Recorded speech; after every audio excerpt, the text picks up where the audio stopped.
Tac. Donc Ah, Adam, je te mets animateur, donc c'est toi qui dois, s'il y a des retardataires, c'est toi qui dois accepter ouais, c'est moi qui dans dois le petit accepter, écran, ça ok? va, je gère pas. Allez, je te laisse bon courage à tous et bon cours. Coucou. Alors, bonjour à tous. Donc, je suis désolé, il n'y a vraiment pas de caméra. J'essaie de me reconnecter. J'essaie de voir si j'arrive à activer ça ou pas. Tac, tac.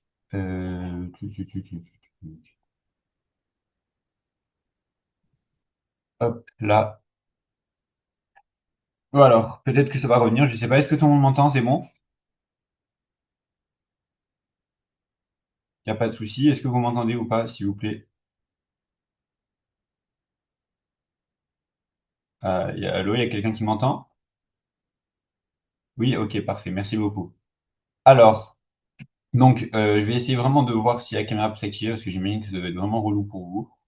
Bon, si c'est pas le cas, c'est pas grave. Alors aujourd'hui, on va faire le premier cours de chimie organique. Donc vous allez voir, la chimie organique, en fait, c'est un module. Normalement, vous êtes censé avoir fait donc tout ce qui concernait donc l'atomistique, y compris le dernier cours, normalement, effet inductif et mésomère avec la stéréochimie.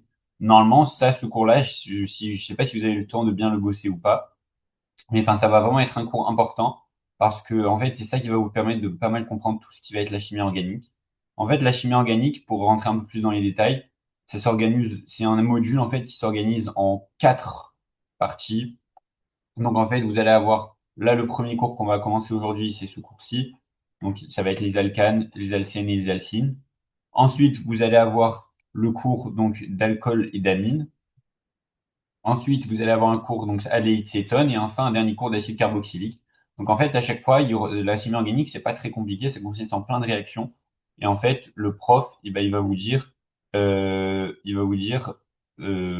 il y a telle réaction, il faut en fait, il va vous donner des réactifs et il faudra connaître les produits à chaque fois. C'est un peu le principe en fait de la chimie organique, du coup. Et donc nous, ce qu'on va faire aujourd'hui, donc en fait la chimie organique, comment ça se passe? Donc lorsque vous avez un quad de passe, du coup qui va de septembre à décembre, et ben, en fait votre premier quadrimestre, du coup, et ben la chimie organique, elle tombe environ mi-septembre. Et en fait, et ben, c'est quatre cours. Et le principe, c'est que la chimie organique, normalement, c'est censé être maîtrisée rapidement. Parce que si vous maîtrisez votre chimie organique, après, eh ben, vous aurez plus besoin de la revoir. Alors que là, par exemple, le concours de passe, c'est dans 2 jours. Et donc, eh ben, ceux qui, par exemple, ne sont pas encore prêts sur la chimie organique, bah, eux, par exemple, c'est un problème parce que normalement, tous les étudiants, ils doivent vraiment connaître leurs réactions sur le bout des doigts. Après, vous verrez que là, ça va peut-être vous paraître un peu abstrait. Surtout, je ne sais pas si vous avez encore fait. Donc, en terminale, on voit donc tout ce qui est les fonctions, les différentes fonctions, amines, les fonctions avec les halogènes, etc. Je sais que c'est un cours, je crois, c'est le dernier cours de chimie. Je ne sais pas si vous avez le temps de le faire ou pas. J'imagine que la plupart ne l'ont pas fait, c'est pas grave. Et même s'il y en a qui n'ont pas physique, chimie, etc., c'est pas très embêtant. Donc nous, ce qu'on va faire aujourd'hui, c'est qu'on va commencer ce premier cours donc d'alcane, alcène, alcyne. Et n'hésitez pas, si vous avez des questions, vous pouvez activer votre micro quand vous voulez. Vraiment, il y a pas de souci. Vous pouvez activer votre micro, vous me posez une question et moi je vous réponds donc sur le moment. Il n'y a pas de souci. Tac. Du coup, j'avais prévu pas mal de trucs, mais bon, maintenant il y a eu quelques galères informatiques. Voilà, donc on va commencer directement. Si ça vous va. Alors, donc ça va être tout ce qui va être de la nomenclature. Alors, la nomenclature, en fait, vous allez la faire en terminale, en physique-chimie, pour ceux qui vont la faire, pour ceux qui ont physique-chimie. Donc, ça va vraiment vous servir. Donc, je vais pas faire un cours de nomenclature. Donc, faites ce que vous devez savoir. C'est qu'en gros, vous allez avoir donc, quand vous allez avoir une molécule devant vous, vous allez devoir numéroter les différents substituts. En fait, le but, ça va être de trouver le nom de cette molécule. Et du coup, comment est-ce qu'on trouve le nom de cette molécule? Et bah, du coup, ça va être très simple. C'est qu'en gros, vous allez voir. Attendez, juste j'essaye de voir là pour la caméra 2 secondes. Tac, tac.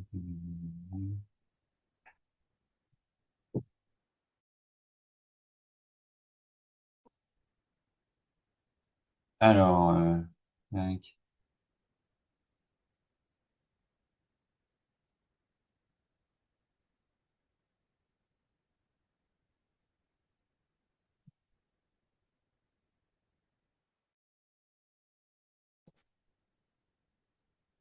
Alors, bon, j'ai l'impression que ça marche pas trop.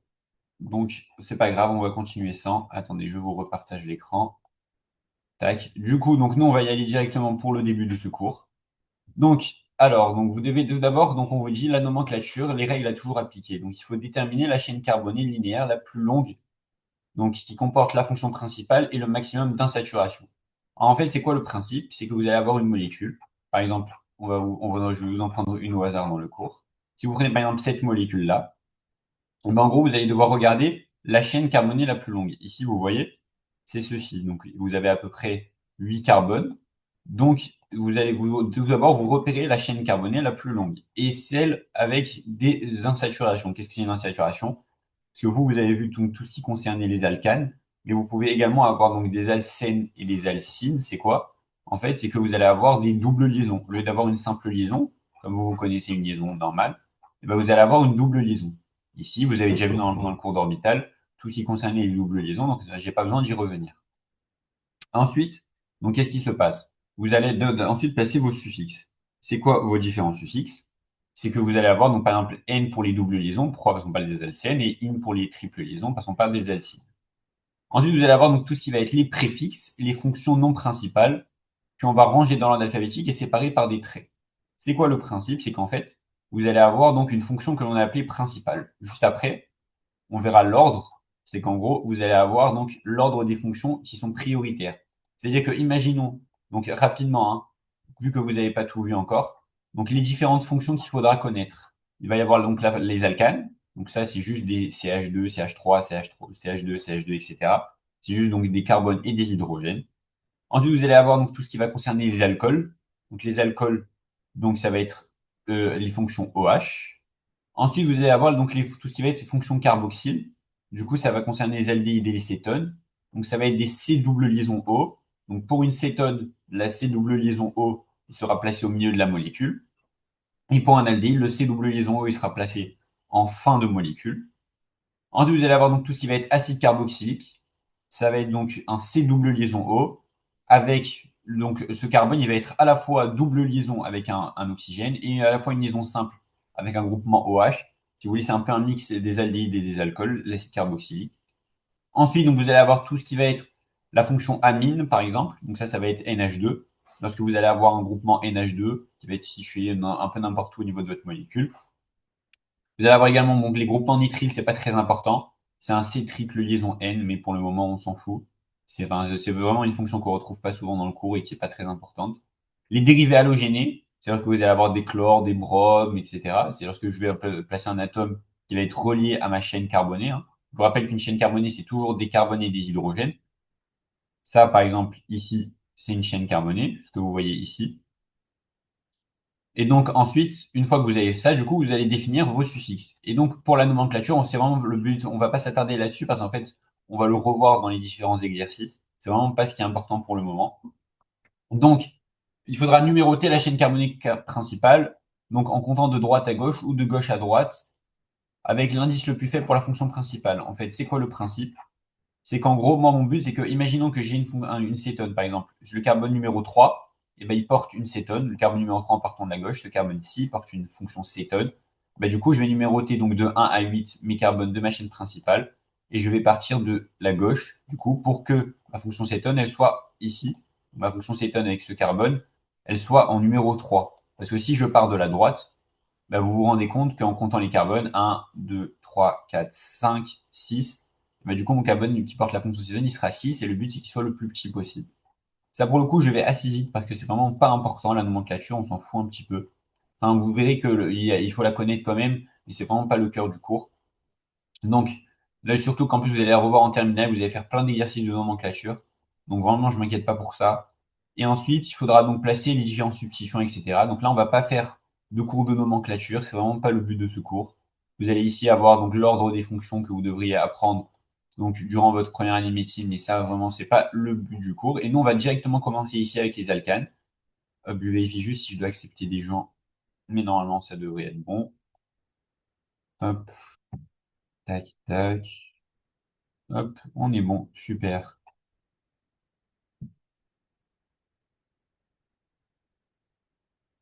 Mhm.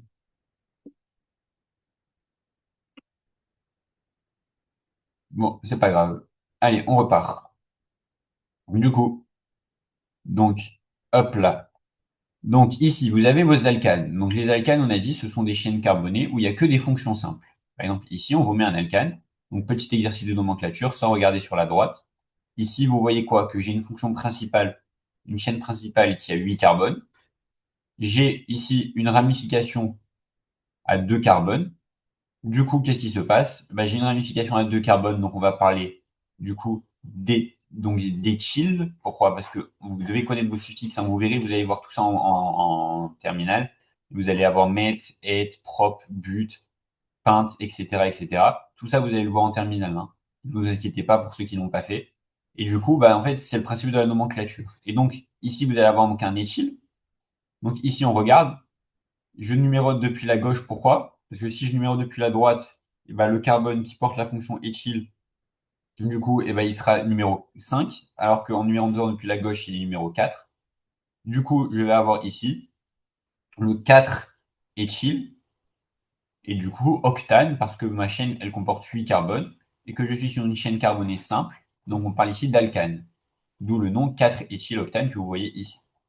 Donc les alcanes sont des hydrocarbures saturés. Saturé veut tout simplement dire qu'il n'y a pas de liaison double ou de liaison triple. Et on retrouve des carbones qui sont hybridés sp3. Ça, c'est normalement, c'est censé vous faire tilt. Si vous avez fait vu que vous avez fait le cours d'orbital. Carbone sp3, normalement, dans votre tête, ça doit faire un lien. Qu'est-ce que ça veut dire sp3? C'est une hybridation. C'est que du coup, toutes les orbitales p, elles vont être hybridées avec l'orbital s pour obtenir des orbitales de même niveau. Et ainsi obtenir 4 liaisons carbone-hydrogène identiques. Petit rappel d'orbital très important. Ensuite, on vous donne la formule brute. Donc, c'est que, imaginons que j'ai 8 carbones. Comment je détermine le nombre d'hydrogènes? Bon, vous faites 2n plus 2. Par exemple, si j'ai 8 carbones, comme c'est, par exemple, ici j'ai 10 carbones. Donc, pour le coup, vous allez avoir C10, H22 pour le 4-éthyloctane. Si je vous prends 3 carbones, ce sera C3H8, etc., etc. Donc, ça, pour le coup, c'est les propriétés introductives sur les alcanes. Ensuite, par la suite, on verra tout ce qui va concerner, du coup, les réactions. Donc, vous verrez pour les alcanes, il n'y a qu'une seule réaction. Donc pour tout ce qui va être après, on va voir les alcènes, il y aura beaucoup plus de réactions. Donc ici pour les alcanes, donc la différence d'électronégativité entre le carbone et l'hydrogène, elle est faible. Vous avez fait le cours d'électronégativité normalement il y a 2 semaines, je ne sais pas quand est-ce que c'était. Mais en fait, vous avez vu, donc si vous connaissez les chiffres à peu près, c'est 2,55 pour le carbone, 2,20 pour l'hydrogène. Du coup, on a une différence de 0,35 qui est considérée comme relativement faible. Donc pour faire un lien entre donc avec ce que vous avez vu, on va parler ici de liaison apolaire ou de liaison non polarisée. Donc, c'est ce qu'on vous dit ici. Donc, ce sont des molécules apolaires. Et donc, CC et CH, ce sont des liaisons covalentes fortes, difficiles à casser. C'est pour ça que la réactivité, elle est faible. C'est-à-dire que vu que ma liaison, pour rompre cette liaison, eh ben, il faut apporter énormément d'énergie. C'est pour ça que ce sera rare que mes liaisons C double carbone ou alors ma liaison carbone-hydrogène, elles se rompent. C'est pour ça qu'on va parler ici de réactivité faible. C'est-à-dire que les alcanes, à l'inverse, par exemple, des alcènes, qui eux vont avoir une très grande réactivité, et ben, les alcanes, ils n'ont pas une grande réactivité parce qu'ils ont du coup une liaison qui est faiblement polarisée. Et donc, on vous dit il y a une seule réaction à connaître pour les alcanes, c'est la réaction d'halogénation radicalaire. Donc, qu'est-ce que ça veut dire, halogénation radicalaire? Halogénation, normalement, ça doit vous parler. Un halogène, qu'est-ce que c'est? C'est dans votre tableau périodique, vous avez différentes colonnes, et la 17e colonne, c'est les halogènes. On va retrouver tout ce qui va être le chlore, le brome, l'iode, le fluor, notamment. Ce sont les principaux qu'on va voir par la suite. Donc, on parle de réaction d'halogénation. Pourquoi? Parce qu'en fait, c'est quoi le principe? C'est que je vais prendre un alcane. Donc, dans l'exemple du cours, on vous prend CH4 parce que c'est l'alcane le plus simple. Mais on aurait très bien pu vous prendre CH2, CH3, CH3, par exemple. Ça aurait été l'éthane. Et donc, radicalaire, c'est quoi? Parce qu'en fait, on va former un radical. Qu'est-ce que c'est un radical? C'est qu'en fait, vous allez avoir donc une molécule qui va, entre guillemets, vous allez avoir par exemple votre atome. Imaginons on prend un atome lambda, il va perdre un électron. Et du coup, votre atome, en perdant un électron, il va vouloir refaire une liaison. Du coup, vous savez que on est stable quand on est à son maximum de liaison. Donc, si votre atome, il a perdu un électron, il est plus du tout stable. Et du coup, votre atome, pour se stabiliser, il va chercher à faire à nouveau une liaison. Et en fait, c'est ça le principe de l'halogénation radicalaire. Et on parle ici de substitution. Donc ça, c'est aussi au programme de terminale. Donc je ne sais pas si vous l'avez encore fait ou pas. Donc si vous ne l'avez pas fait, je vais vous l'expliquer. En fait, il y a 3 types de réactions principales. il y a les substitutions, les additions et les délétions. Donc, qu'est-ce que ça veut dire? Les substitutions, c'est lorsque vous allez prendre un atome, par exemple ici, vous voyez que je passe de CH4 à CH3Cl. Donc, qu'est-ce que j'ai fait? J'ai substitué un atome d'hydrogène par un atome de chlore. Donc, dans ma molécule, j'avais 4 hydrogènes. Maintenant, je remplace un hydrogène, je mets un chlore à la place. Et donc, ça, c'est une réaction de substitution. On verra également qu'il y a d'autres réactions. Vous allez avoir également des réactions d'addition qui sont possibles, ou bien encore des réactions donc de élimination. Donc ici, c'est une réaction d'halogénation radicalaire. On parle de substitution radicalaire. N'hésitez pas, donc normalement, votre micro, vous pouvez l'activer. Donc n'hésitez pas, si vous avez une question, je vérifie. Mais normalement, si vous avez une question, n'hésitez pas, vous m'interrompez. S'il y a un truc que vous n'avez pas compris ou quoi, directement, vous activez votre micro, vous me dites Adam, j'ai pas compris. Et dans ce cas-là, je vous réexplique avec plaisir. Et vraiment, n'hésitez pas. Donc, on parle d'halogénation radicalaire. Donc, c'est quoi le bilan? C'est qu'en fait, lorsque je mets donc du méthane c'est CH4, que je mets du dichlore, Cl2, HV ici, c'est la lumière. Parce que normalement, je ne sais pas si vous l'avez encore fait, mais la lumière, son énergie, ce sera H fois ce petit V là, on l'appelle nu. En fait, c'est la fréquence. Donc, en gros, l'énergie, c'est le produit donc de H, qui on appelle la constante de Planck, par nu, qui sera la fréquence. Donc ça, si vous ne l'avez pas encore vu, c'est pas grave. En tous les cas, vous le reverrez dans vos cours de terminale et également en passe, vous allez en manger. Donc, lorsque je mets du méthane avec du dichlore en présence de lumière, j'ai ma réaction de substitution radicalaire qui me permet d'avoir deux produits. On va appeler ça du chlorométhane, tout simplement parce que j'ai un chlore avec un seul carbone, donc un seul carbone méthane, j'ai un chlore chlorométhane, et ici du HCl, c'est ce qu'on appelle de l'acide chlorhydrique. Déjà, quand vous avez une réaction, alors petit aparté pour la chimie organique, il y en a qui se font ce qu'on appelle des fiches. C'est très utile, des fiches. Donc, en fait, vous allez vous mettre d'un côté de la fiche la réaction, et il faut connaître tout ce qui va concerner la réaction, c'est-à-dire est-ce que c'est une réaction de substitution radicalaire, quand on verra des additions électrophiles, etc. C'est plein de termes qui ne vous parlent pas encore, c'est normal. Donc normalement, vous vous mettez d'un côté de la fiche vos réactifs, et de l'autre côté, faudra que vous voyez la première partie de la fiche et vous devez dire de tête. Alors, donc, quand je mets ça avec ça, les produits, c'est donc du chlorométhane et de l'acide chlorhydrique en présence de lumière. Et donc, il faudra connaître également les différents produits. On verra par la suite pas mal de caractéristiques qu'il faudra connaître. Donc, c'est pas mal de se faire des fiches pour la chimie organique. Ça peut être vachement utile pour vous. Donc, vous allez avoir donc une réaction de substitution radicalaire avec des radicaux libres. Donc, on a dit les radicaux, c'est des espèces qui sont en déficit d'électrons et donc elles sont très réactives. Et ensuite, vous allez avoir donc la présence de sous-produits de polyhalogénation. C'est quoi le problème? C'est que vous allez avoir une molécule de CH4. Donc, le CH4, c'est un carbone qui va être relié à 4 hydrogènes. Donc, moi, je vais remplacer un des hydrogènes par du chlore. Ça me donne mon chlorométhane. Le problème, c'est que moi, je contrôle pas tout en tant que chimiste. Et donc, il y a une possibilité de polyhalogénation. C'est quoi? C'est qu'au lieu que j'ai qu'un seul hydrogène qui sera remplacé par un chlore, je vais avoir deux, voire trois, voire quatre hydrogènes remplacés par des chlores. Et du coup, je vais avoir ces fameux produits-là. Et vu qu'en fait, moi, je veux produire du chlorométhane, je veux pas ces produits-là, on va appeler ça donc des sous-produits. Et donc, ça va diminuer donc la purification. C'est-à-dire que moi, je voulais avoir uniquement du chlorométhane et je me retrouve avec d'autres molécules qui n'ont aucun intérêt pour moi. Donc, pour initier la réaction, donc je vous ai dit qu'on faisait une réaction d'halogénation. Qui dit halogène dit ces quatre molécules-là, F2, Cl2, Br2 et I2. On va voir donc lesquelles est-ce qu'on va utiliser. Donc F2, c'est explosif. Le fluor, vu qu'il a une très grande électronégativité, vous savez que le fluor, c'est l'élément qui a la plus grande électronégativité. Le fluor, du coup, il va être très réactif. C'est pour ça qu'on va avoir une réaction explosive et qu'on va éviter. Le mieux, c'est de faire avec du chlore. Pourquoi? Parce qu'avec du chlore, la lumière, elle va être dite diffuse. Donc, qui dit que la lumière est diffuse, donc c'est le top.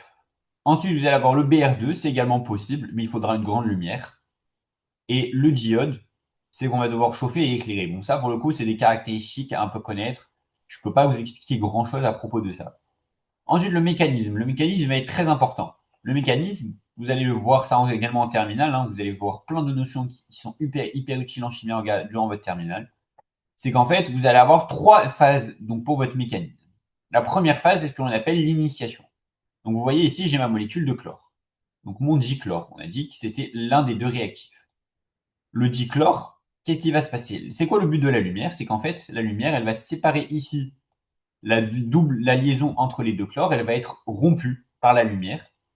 Et donc je vais me retrouver avec deux chlores qui sont du coup en déficit d'électrons. Pourquoi? Parce que le chlore, normalement, pour être stable, eh ben, il faut qu'il fasse une liaison. Un atome tout seul, vous savez que c'est pas stable. Il faut forcément qu'il fasse une liaison. Attendez juste, j'accepte. Tac, tac. Hop là, pardon. Donc on repart. Du coup, donc vous savez que pour qu'un atome de chlore il soit stable, il faut qu'il fasse une liaison. Vous savez que les atomes, ils veulent toujours faire des liaisons, à part dans certains cas, par exemple les gaz parfaits, qui eux sont déjà stables naturellement. Donc, pardon, pas les gaz parfaits, les gaz nobles, c'est la dernière colonne de votre tableau périodique. Hein. Vous avez vu par exemple que le dihélium, la molécule n'existe pas parce qu'en fait on ne gagne pas en stabilité. Et ensuite, du coup, vous allez avoir deux chlores radicaux qui vont être formés. On vous dit c'est un chauffage à 600 degrés ou alors la lumière. Très bien. On parle de rupture homolytique. Pourquoi homolytique? Parce qu'en fait, les deux chlores, la rupture elle se fait pile au milieu. C'est-à-dire que chaque chlore, vous savez qu'une liaison, c'est deux électrons. Chaque atome, il apporte un électron. Et donc, lorsque du coup la liaison va être rompue, c'est pas un atome qui reprend les deux électrons et l'autre atome qui n'en reprend aucun. Du coup, attendez. Hop là. Pardon. Donc, j'espère que vous voyez le partage d'écran. Hein. Normalement, il ne devrait pas y avoir de soucis. Tout le monde voit bien le partage d'écran, c'est bon?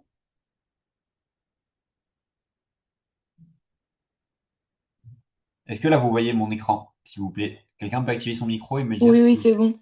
Merci beaucoup.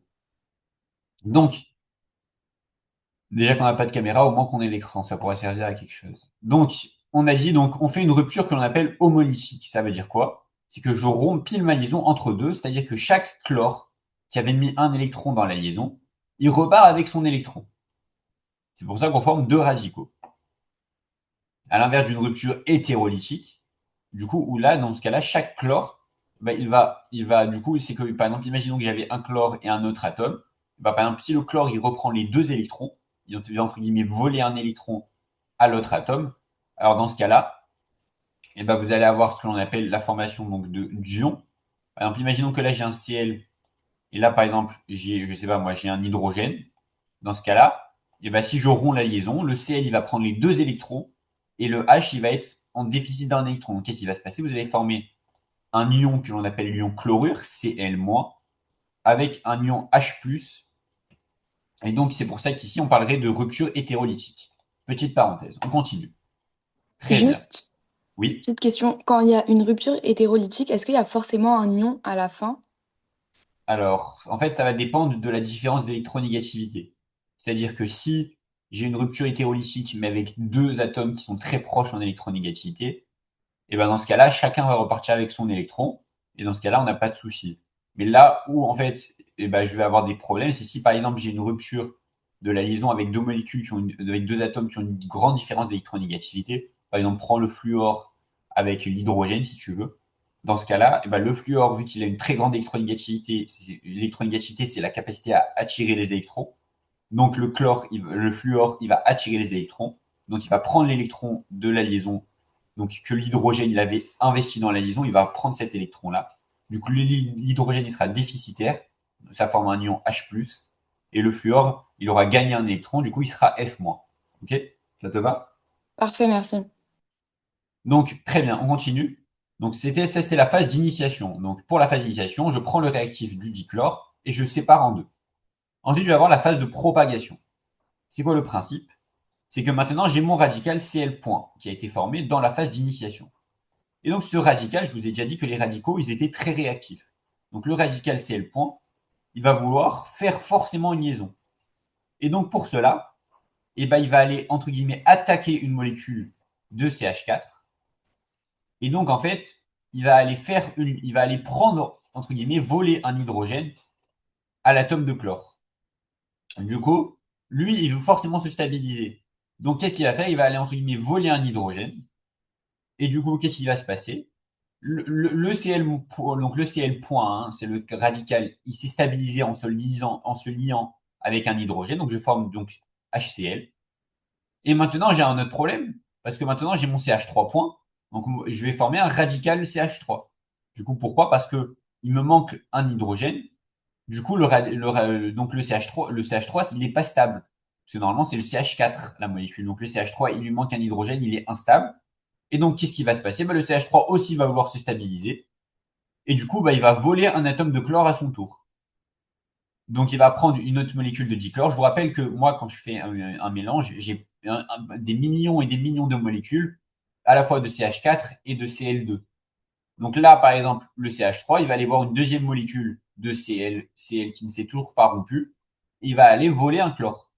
Donc, dans ce cas-là, je me retrouve avec un atome de chlore qui va être radical à nouveau et un CH3Cl. Et en fait, ainsi de suite. C'est-à-dire que je vais faire une boucle où à chaque fois, je vais repartir à l'étape d'avant. Maintenant que j'ai mon Cl point, mon Cl point va vouloir se stabiliser. Il va aller à nouveau voir une molécule de CH4. Il va voler un hydrogène.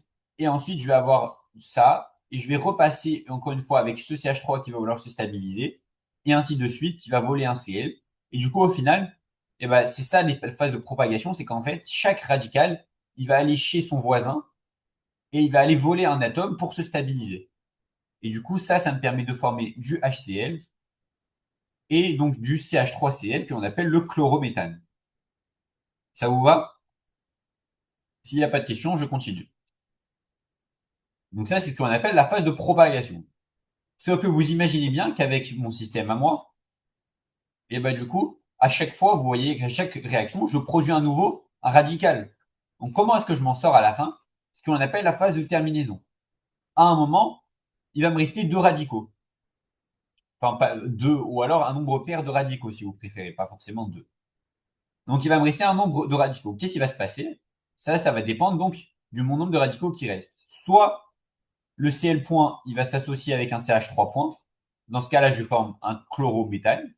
Très bien, j'ai un produit. Donc ça, vu que mon chlorométhane, c'est le produit que je souhaite obtenir, ça me va très bien. Soit deux CH3 qui s'associent ensemble. Ça va former ce que l'on appelle l'éthane.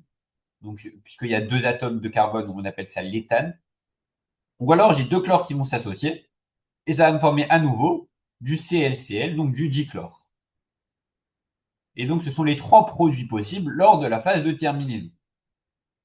Et donc, au final, c'est quoi le bilan? C'est que je retourne ici. Et donc, j'obtiens CH3Cl avec HCl.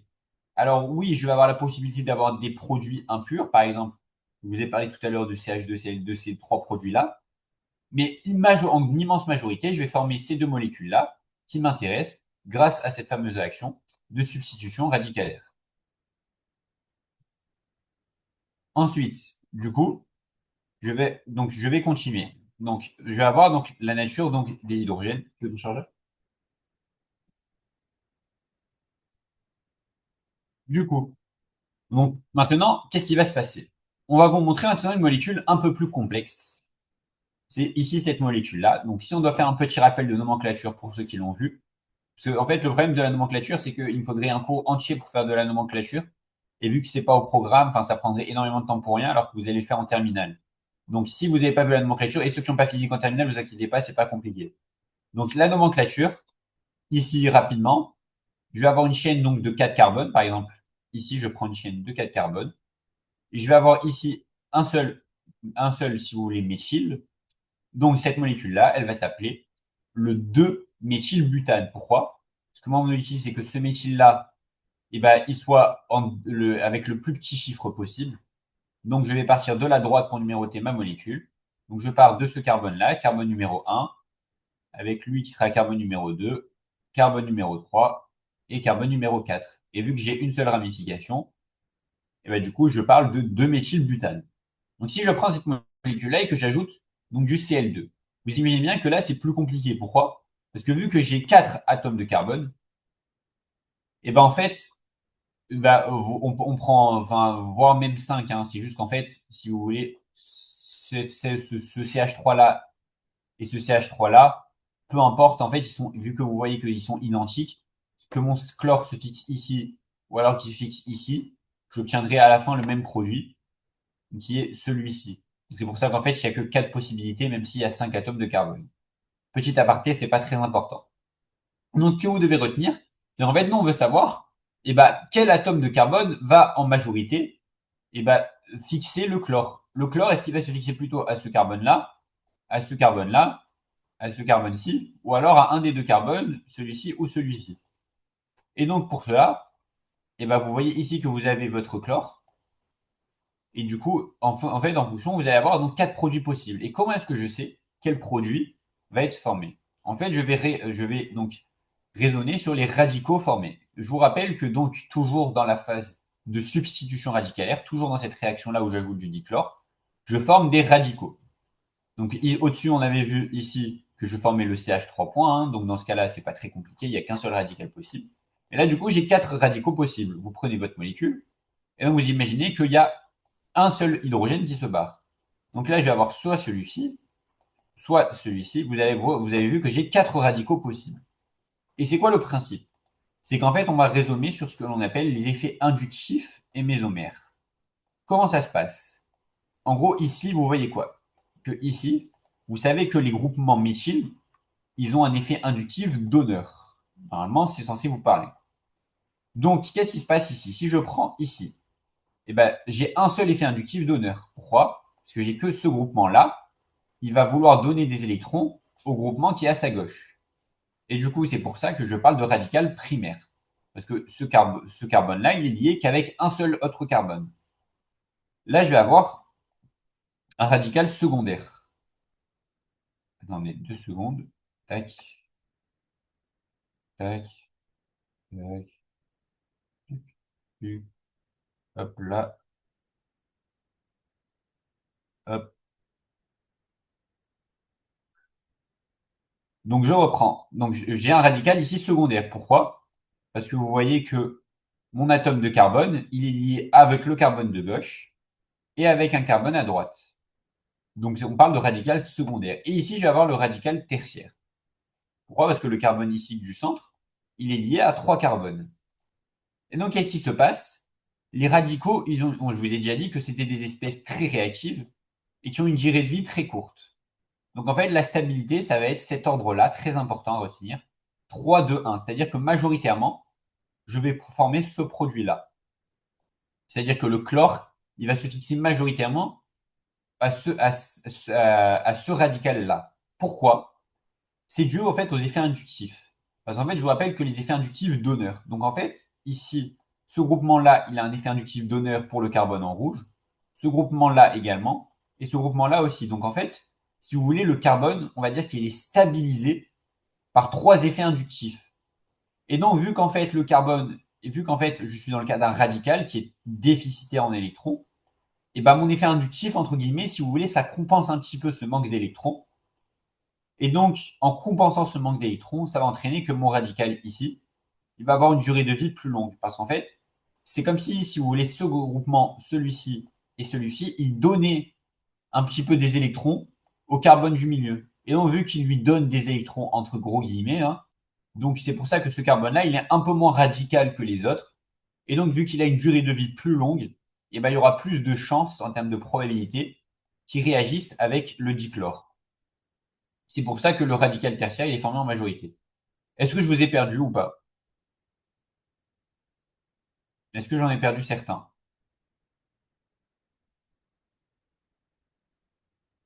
Non? Personne?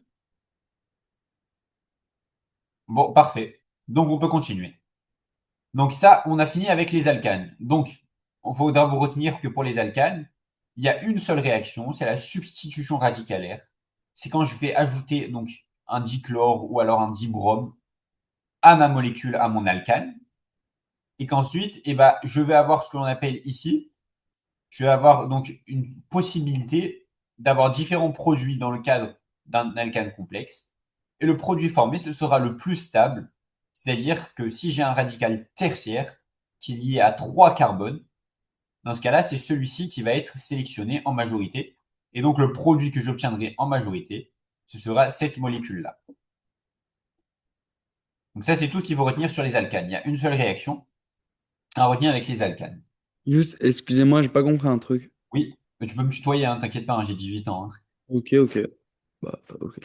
Est-ce que tu peux m'expliquer le truc d'avant, là où tu as montré les trois primaires, tertiaires et secondaires? À un Ouais. moment, on fait plus Cl2, mais il n'y a qu'un seul Cl dans la molécule à droite. Oui, bah parce qu'en fait, c'est dû au fait que moi, comme ici, regarde, moi, mon but, c'est d'obtenir un CH3Cl. Donc, en fait, je veux fixer qu'un seul atome de chlore sur ma molécule. Je veux pas en fixer deux. Le deuxième atome de chlore, il va aller avec l'hydrogène pour former du HCl à Ah, chaque ok. fois. Ok, C'est pour ça qu'il y a qu'un seul chlore qui est fixé au niveau de ta molécule ici. ça, merci. De rien. Donc, il y a pas de questions, vous êtes sûr, n'hésitez pas, hein. N'hésitez pas si vous avez des questions. C'est maintenant,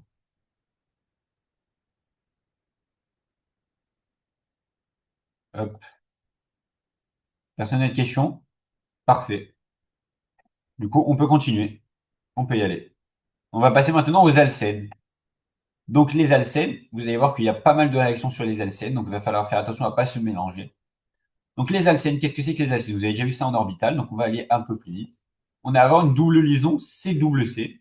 Donc, on vous dit sigma et pi. Pourquoi? Parce que vous savez qu'il y a deux orbitales. L'orbital sigma, l'orbital pi, avec l'orbital sigma qui est plus stable. L'orbital pi, du coup, qui est dû aux orbitales px ou py. Alors que l'orbital sigma, elle va être due aux orbitales s ou alors aux orbitales pz, hein. J'espère que enfin, normalement, vous avez censé avoir fait le cours d'orbital, donc ça doit pas être très nouveau pour vous. Ensuite, je vais avoir donc deux carbones qui vont être hybridés sp2. Qu'est-ce que ça veut dire? Vous le savez déjà. C'est que dans le cadre des alcènes, j'ai une hybridation sp2. Les alcynes, c'est une hybridation sp. Et enfin, je vais avoir donc les alcanes, c'est une hybridation donc sp3 à connaître. Très important, les hybridations. Ensuite, donc la formule brute, vous l'avez ici, c'est CnH2n. Donc en fait, c'est quoi le principe? C'est que si j'ai 8 carbones, et ben, je vais avoir 16 hydrogènes. Ça vous permet de ne pas avoir à compter le nombre d'hydrogènes. On peut être associé à d'autres fonctions qu'on appelle des dérivés éthyléniques. C'est-à-dire que moi, je vais avoir imaginons, je prends cette alcène-là, l'alcène du cours. Et ben, je peux, par exemple, sur le carbone 5, je peux ici associer une fonction OH. Et donc, dans ce cas-là, ben, je vais avoir à la fois un alcène, mais ce sera un dérivé de l'alcène parce que j'ai aussi une fonction hydroxyle. Du coup, je vais avoir, si vous voulez, ce que l'on appellera plus tard un énol. Parce qu'en fait, j'ai à la fois l'alcène et à la fois la fonction OH. Donc, par exemple, c'est pour ça qu'on vous dit que j'ai la possibilité d'avoir un alcène, mais je peux avoir également d'autres fonctions qui vont se fixer sur cet alcène. Et enfin, on vous dit une structure plane, c'est très important à retenir. C'est qu'en fait, et ben, en gros, c'est quoi le principe? Vous avez également vu en orbital, mais en fait, vu que ici, vous avez plus que le carbone, il est plus que lié à deux ici groupements, donc généralement des hydrogènes. Dans ce cas-là, on va considérer que toute la molécule, elle va être dans le même plan. Donc, ça, je sais pas, enfin, ça n'a pas de grandes incidences pratiques, mais il faut juste savoir que du coup, toute la molécule, tous les atomes sont dans le même plan. C'est-à-dire que vous pouvez mettre entre guillemets votre molécule en deux dimensions, si vous préférez. Donc, pour l'indice de la saturation, ça, c'est pas très important. En gros, c'est juste pour vous dire que, par exemple, là, je compte de gauche à droite.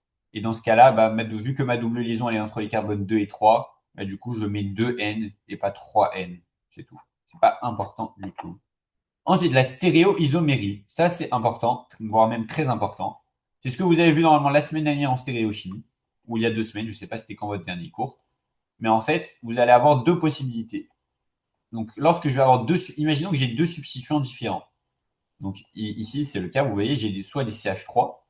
Donc, au niveau de mon alcène, j'ai soit des CH3, soit des hydrogènes. Dans ce cas-là, s'ils sont du même côté, on va appeler ça Z. Et s'ils sont de côté opposé, comme vous le voyez ici, eh ben, je vais appeler ça E.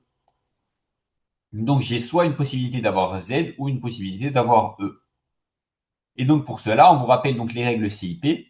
Je vais pas revenir dessus, mais en fait, c'est quoi le principe? C'est que bah, si mes deux substituants qui sont entre guillemets les plus élevés dans la règle de CIP, ils sont du même côté, par exemple CH3, CH3, et ben dans ce cas-là, j'appelle ça Z. Et si j'ai deux substituants qui sont de côtés opposés, par exemple ici et ici, dans ce cas-là, ils vont être E. C'est pas très important. Et donc, juste, je vous rappelle qu'ici, on parlera de diastéréoisomère. C'est un terme que vous aviez vu donc en stéréochimie. Je sais que des fois, ça peut être un peu compliqué, donc avec les termes d'énantiomère, diastéréoisomère, etc. Donc là, par exemple, on parlera de diastéréoisomère. parce que ce sont donc bien des stéréoisomères. Pourquoi? Parce que vous voyez que ce sont les mêmes molécules, hein, la même formule brute, mais juste que le groupement, il est placé différemment dans l'espace. Du coup, on parlera de diastéréoisomérie. Et vous voyez bien qu'il n'y a pas de plan sur lesquels, si vous voulez, on ne peut pas replier la molécule, celle-ci. On ne peut pas trouver d'axe pour la replier et obtenir, si vous voulez, l'autre molécule. Enfin, les deux ne sont pas, les deux ne sont pas l'image l'une de l'autre dans un miroir. Du coup, on parle ici de diastéréoisomère. Donc ça, c'est pas très important. Et donc ça, pour le coup, oui. C'est qu'en fait, plus votre liaison, elle est substituée, et plus elle sera stable, plus votre double liaison est substituée. Petite définition très importante. Quand on parle de substituer, vous le verrez dans tous les cours de chimie orga, c'est que j'ajoute un groupement R. C'est quoi R? C'est ce qu'on appelle un groupement alkyle. Donc c'est soit un méthyle, soit un éthyle, propyle, butyl, etc. Ça va être à chaque fois des ramifications composées de carbone et d'hydrogène. Donc, vous allez avoir différentes ramifications. Et donc, au final, plus mon alcène il va être substitué, plus il sera stable. Ça va encore une fois être dû aux effets inductifs. C'est pas très important ici. Donc ça, c'est un peu du blabla d'introduction. C'est pas vraiment le cœur du cours, si vous voulez. Vraiment, quand vous serez en passe, vous verrez, quand il y aura les annales, c'est vraiment les réactions qui tombent, les propos introductifs. Faut les connaître pour bien comprendre, mais c'est pas très important. Donc, la réactivité. Donc, je vais avoir une double liaison C-double-C. Donc, c'est ce qu'on appelle une insaturation. Je vous ai déjà dit que saturé, c'est quand les alcanes sont saturés. Et les alcènes et les alcynes sont insaturés. Parce qu'en fait, si vous voulez, je peux dégager cette double liaison. Et à la face, du coup, je vais ajouter des atomes. Ce qu'on appelle des réactions d'addition. C'est qu'en fait, si je passe d'une double liaison à une simple liaison, dans ce cas-là, vous imaginez bien que le carbone, il a entre guillemets un électron de libre, si vous voulez, parce que le carbone fait 4 liaisons. Il a une liaison libre. Et donc, dans ce cas-là, je vais pouvoir ajouter des atomes qui vont se fixer sur chaque carbone. C'est ce qu'on appelle des réactions d'addition. Donc, nous, on avait vu la substitution au-dessus. Substitution, c'est quand je remplace. Addition, c'est quand j'ajoute, tout simplement. On vous dit donc c'est une structure riche en électrons, donc nucléophile. Très important, vous avez vu ça la semaine dernière en stéréochimie. Et donc, quand on est riche en électrons, on est nucléophile. Attention à ne pas vous mélanger, nucléophile, électrophile. Non, dites-vous que phile, c'est quand on aime. En fait, on aime ce que l'on n'a pas. Donc, celui qui est riche en électrons, il a entre guillemets trop d'électrons par rapport au noyau. Donc, il va être dit nucléophile. À l'inverse, si j'ai une espèce du coup qui va être pauvre en électrons et donc riche en noyaux, elle veut des électrons. Donc, c'est pour ça qu'on l'appellera électrophile. Et donc, un nucléophile, il réagit toujours avec des électrophiles. Pourquoi? Parce que l'électrophile, il veut des électrons. Ça tombe bien, il y en a au niveau de la double liaison. Et donc, la double liaison, elle veut des nucléophiles. Et donc, c'est pour ça que, du coup, les nucléophiles et les électrophiles vont très bien réagir ensemble. Donc, la double liaison est nucléophile. C'est pour ça qu'on vous dit que je vais faire des additions électrophiles. Ok? N'hésitez pas, encore une fois, je me répète, si vous avez des questions, n'hésitez pas à me couper maintenant, il n'y a vraiment aucun souci. Je suis tout à fait, il n'y a vraiment pas de problème. Vous pouvez me couper quand vous voulez. Si vous avez une question, tac, je vais essayer la caméra qui veut toujours pas. Mais c'est pas grave. Donc, ici, on vous dit que je peux également avoir des réactions d'oxydation. Pourquoi? Parce qu'en fait, la double liaison, si vous voulez, c'est un point de fragilité. Parce que vous savez qu'un UHP, du coup, vous avez vu que le UHP, il n'est pas très stable au niveau énergétique par rapport à la liaison sigma. Et donc, une fois que j'ai rompu ma double liaison, ma simple liaison, elle va également être faible en termes d'énergie. C'est pour ça que je vais également pouvoir la rompre. Et donc, ça va entraîner des réactions d'oxydation que l'on verra à la fin. Donc, on va tout d'abord commencer par les additions électrophiles. Donc, l'addition électrophile, on va tout d'abord voir, donc, je vais avoir plein de réactions. Il faudra bien visualiser. Donc, je peux avoir soit des réactifs symétriques ou alors dissymétriques. Très simple. Symétrique, c'est quand les deux molécules que j'ajoute sont les mêmes. Par exemple, H2. Tout à l'heure, Cl2, c'est symétrique parce que j'ai deux Cl. À l'inverse, dissymétrique, par exemple, H2O. Et vu que je vais avoir donc du HO et du H, ce sera pas symétrique. HOCl, par exemple, je vais ajouter le HO d'un côté, le Cl de l'autre. Vous voyez bien que c'est dissymétrique, c'est plutôt logique. Ça, c'est pas important. Ce qui est très important, c'est ces deux phrases-là. La cis-addition et la transaddition. C'est très simple. La cis-addition, c'est lorsque mes deux atomes ils vont se fixer. Donc ici, vous voyez, j'ai une cis-addition. Pourquoi? Parce que mon atome A et B, ils se sont fixés du même côté. Donc dans ce cas-là, on parlera de 6 additions. Et s'ils se fixent de côté opposé, j'obtiendrai une transaddition. Voilà. Donc on va commencer dès à présent avec la première réaction. Donc des réactions d'addition électrophile, il y en aura 5 dans le cours. Ensuite, on verra également 3 oxydations. Donc la première réaction, c'est ce qu'on appelle une réaction d'hydrogénation. Hydrogénation pourquoi? Parce que j'ajoute des hydrogènes. Donc, dans ce cas-là, qu'est-ce qui va se passer? J'ai besoin d'un catalyseur. Je vous rappelle qu'un catalyseur, qu'est-ce que c'est? Vous allez en voir plein en terminale. Un catalyseur, c'est une espèce qui permet d'accélérer la réaction. C'est-à-dire que pour que mes hydrogènes ils se fixent sur mon alcène, j'ai besoin d'une molécule. Cette molécule-là, on va l'appeler un catalyseur. Donc ça va être soit du Ni ou du Pt. C'est donc ce qu'on appelle le nickel ou le platine. Donc ce sont deux métaux. Pourquoi? Parce qu'en fait, ça va être quoi le principe? C'est qu'en fait, mes métaux, ils vont faire plein de liaisons avec les hydrogènes. Vous le voyez ici, vous avez un petit schéma qui vous illustre ça très bien. Votre catalyseur, il va permettre de fixer les hydrogènes. Et en fait, si vous voulez, votre catalyseur, il va se rapprocher de l'alcène. Et donc, dans ce cas-là, puisque vous le voyez ici, que les hydrogènes, ils arrivent du même côté de la double liaison, c'est pour ça que j'obtiens un alcane par 6 additions. Parce que grâce à mon catalyseur, il amène les hydrogènes vers le haut. Donc, mes hydrogènes, ils vont se fixer à ce niveau. On parlera de 6 additions ici. Donc, par exemple, si on doit se faire un bilan dans votre tête, pour cette réaction-là, j'ai une réaction d'hydrogénation. J'ajoute du dihydrogène sur un alcène. Qu'est-ce qui se passe? Ça, c'est pas une 6 addition. J'ai besoin donc d'un catalyseur que l'on appelle le nickel ou le platine. C'est tout ce que vous devez retenir. Comme ça, en fait, ça vous permet, si vous voulez vous faire des fiches, par exemple, je ne sais pas si vous allez avoir le temps de travailler en fonction de vos devoirs cette semaine, mais si vous voulez revoir un peu cette Shinorga, c'est pas mal de se faire des fiches. Ça vous fera gagner du temps sur la passe surtout. En fait, vous faites une petite fiche, vous vous mettez d'un côté un alcène plus du dihydrogène, et de l'autre, vous vous écrivez dihydrogénation. Donc, c'est une réaction d'addition électrophile. Hein. On l'a vu tout à l'heure que là, on parle que d'addition électrophile. Donc, c'est une réaction d'addition électrophile qui nécessite un catalyseur nickel ou platine pour se réaliser. Et on obtient un produit que l'on appelle un alcane par 6 additions. Donc, vous faites vraiment 4 tirés sur ce que vous devez retenir sur cette réaction-là. Donc, normalement, ça ne devrait pas être trop compliqué pour vous. Est-ce que tout le monde est bon? Il n'y a pas de questions? S'il y en a qui ont des questions, n'hésitez pas. Hein, je répète, activez votre micro. C'est vraiment les questions, c'est maintenant qu'il faut les poser. Parce que vous verrez que quand vous serez en passe, vous serez un peu tout seul. Vous devrez, si vous avez des questions, il faudra envoyer un message, ce sera plus compliqué. Vous ne pouvez pas poser 40 questions. Là, le but que vous soyez en cours en prépa terminale, c'est que vous puissiez poser toutes vos questions et mieux appréhender les cours pour mieux les apprendre l'année prochaine. Donc ça, c'était pour la réaction d'hydrogénation. Donc s'il n'y a pas de questions, tant mieux, c'est que vous avez tous compris. Donc dans ce cas-là, je peux continuer. Donc je vais passer à la réaction d'halogénation. Donc encore une fois, je pars toujours des alcènes. Qu'est-ce qui se passe? Ici, je vais ajouter un dibrome. Donc 2 atomes de brome.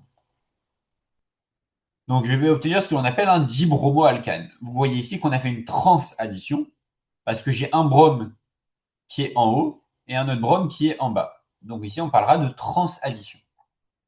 Comment ça se passe le mécanisme? En fait, c'est quoi le principe? Donc là, si vous voulez, on fait un petit baratin. Moi, je vais vous expliquer un peu plus simplement. En fait, moi, mon problème, c'est que ma molécule de dibrome, elle est apolaire. Donc, pourquoi? Parce que tout simplement, vu que j'ai 2 atomes identiques, il n'y a pas de différence d'électronégativité entre les 2 bromes. Du coup, ma molécule, elle est dite apolaire. Et vous savez qu'une molécule apolaire, elle ne va pas trop réagir. En tout cas, si vous ne le savez pas, je vous l'apprends. Donc, c'est pour ça. En fait, qu'est-ce qui va se passer? Ma molécule de brome, on va dire qu'elle va être polarisable. En fait, comment ça va se passer? C'est que la molécule, elle va s'approcher de mon alcène. Or, vous savez que mon alcène, au niveau de la double liaison, il est très riche en électrons. Et donc, vu que les électrons, vous savez que c'est comme le même principe avec les aimants. Quand vous prenez 2 aimants moins, ils se repoussent. En fait, si vous voulez, les électrons de la double liaison, ils vont repousser les électrons vers l'atome de bord qui est le plus éloigné. Et du coup, alors que ma molécule était normalement apolaire, je vais avoir un delta plus et un delta moins. À cause du fait que les électrons, ils aient été repoussés parce qu'on a approché ma molécule de mon alcène. Et donc maintenant que j'ai un delta plus et un delta moins, qu'est-ce que vous vous dites? Le delta plus, du coup, entre guillemets, lui, c'est quoi le problème du delta plus? C'est qu'il est déficitaire en électrons. Donc, qu'est-ce que ça veut dire déficitaire en électrons? C'est qu'il va être électrophile. Du coup, tac, lui électrophile et lui nucléophile. Et du coup, qu'est-ce qui va se passer? Eh ben, je vais avoir la formation de ce qu'on appelle un ion ponté-bromonium. C'est quoi? C'est qu'en fait, je vais avoir ce brome-là qui va se fixer ici en haut. Et tandis que l'électron, du coup, il va repartir sur l'autre brome. Pourquoi? Parce que l'autre brome, il est plus électronégatif, donc c'est lui qui va attirer l'électron. Donc, qu'est-ce qui se passe? Ma molécule d'alcène, elle va aller chercher mon atome de brome, et elle va former ce qu'on appelle une espèce de petit cycle, ici, vous voyez, à 3 sommets, avec 2 carbones et un brome, qu'on appelle du coup un ion ponté-bromonium ou un ion bromonium. Et donc, qu'est-ce qui se passe? Je vais avoir mon Br- de l'autre côté. Et donc, mon Br- qui est tout seul parce que du coup, la liaison s'est rompue. Maintenant, mon Br-, en fait, pourquoi est-ce qu'il va aller de l'autre côté? Parce qu'en fait, ici, si vous voulez, il y a un peu un encombrement. Et il y a un problème également avec les charges. Du coup, en fait, vu qu'il y a un peu un encombrement de ce côté-là, si vous voulez, et ben le brome, il va aller de l'autre côté parce qu'il y a plus de place pour se fixer. Donc, en fait, au final, c'est pour ça que j'obtiens un dibromoalcane par transaddition. Donc ça, c'était la deuxième réaction. Qu'est-ce qu'il faut retenir? C'est un alcène. J'ajoute du dibrome. Ça, j'obtiens un dibromoalcane par transaddition. Et donc, le mécanisme, il est obtenu par la formation d'un ion bromonium et par une polarisation induite, si vous voulez, pour le terme exact. C'est qu'en fait, ma molécule de brome, je vais la polariser en la rapprochant de l'alcène. Donc là, il y a 4 ou 5 trucs, encore une fois. Dans votre tête, il faut vraiment que vous ayez des tirets où vous vous dites bah, les différentes caractéristiques de chaque molécule. Et donc, dans ce cas-là, ici, vous avez donc les caractéristiques, donc tac, transaddition, à ne pas confondre avec la cis-addition pour le dihydrogène. Et donc, une fois que vous avez vos caractéristiques, vous verrez que la chimie orga, il y en a qui bloquent, mais en fait, c'est pas si dur que ça. Il faut juste vraiment être clair dans sa tête, avoir vraiment compris. Et une fois que vous avez compris, alors oui, il y a beaucoup de réactions, mais vous verrez qu'au final, une fois que vous avez compris, bah, ça monte tout seul. Et donc, il n'y a pas de raison que vous galériez en chimie orga. Et donc, si vous arrivez à avoir un peu ces mécanismes-là, si vous voulez, que vous arrivez à un peu être vif et à bien comprendre vos réactions, vous allez gagner vachement du temps. Et ça vous permettra de passer à d'autres cours, pendant que d'autres, ils vont s'arracher les cheveux sur ces cours-là, qui sont finalement pas si durs, si vous les avez bien compris. Bon, maintenant, on va passer à la troisième réaction. Si j'imagine qu'il n'y a toujours pas de questions, hein, je vous répète, n'hésitez pas. Donc, on passe à la troisième réaction que l'on appelle une hydrohalogénation. Soyez pas timide, hein, vraiment. Il n'y a pas de mot question bête. Vous êtes en terminale, c'est normal que vous compreniez pas certaines choses qui pourraient paraître faciles, qui pourraient par exemple même à moi me paraître faciles. Donc, n'hésitez vraiment pas à poser des questions. Donc ici, on est à l'hydrohalogénation. L'hydrohalogénation, c'est quoi le principe? C'est que j'ai toujours mon alcène. Hein. Mon alcène, vous voyez, c'est toujours un alcène. Hein. On parle que des alcènes. Je fais toujours une addition électrophile. Hein. Je vous rappelle que toutes les réactions qu'on voit pour le moment, c'est des additions électrophiles. Et je vais ajouter ici une hydrohalogénation. Pourquoi hydrohalogénation? C'est très simple. Hydro pour hydrogène, halogénation pour le brome qui est un halogène. Et donc, qu'est-ce qui se passe? Ici, on vous ajoute un autre paramètre. On vous parle de conditions ioniques. En fait, il n'y a pas besoin de savoir à quoi ça correspond. Si vous voulez, c'est juste que le mécanisme, il va passer par la formation d'ions. Mais en fait, parce qu'en fait, tout à l'heure, juste après, hein, on va avoir la même réaction, mais cette fois, ce sera en conditions radicalaires, c'est-à-dire que je vais former des radicaux. Donc en fait, il faut bien se distinguer dans sa tête conditions ioniques et conditions radicalaires. Et donc en fait, qu'est-ce qui se passe ici? Vous voyez que ici, j'ai un alcène qui possède un seul groupement CH3. Donc si vous voulez, mon alcène, on va parler qu'il est dissymétrique. Parce qu'en fait, il possède un seul CH3. Donc, je peux obtenir 2 régioisomères.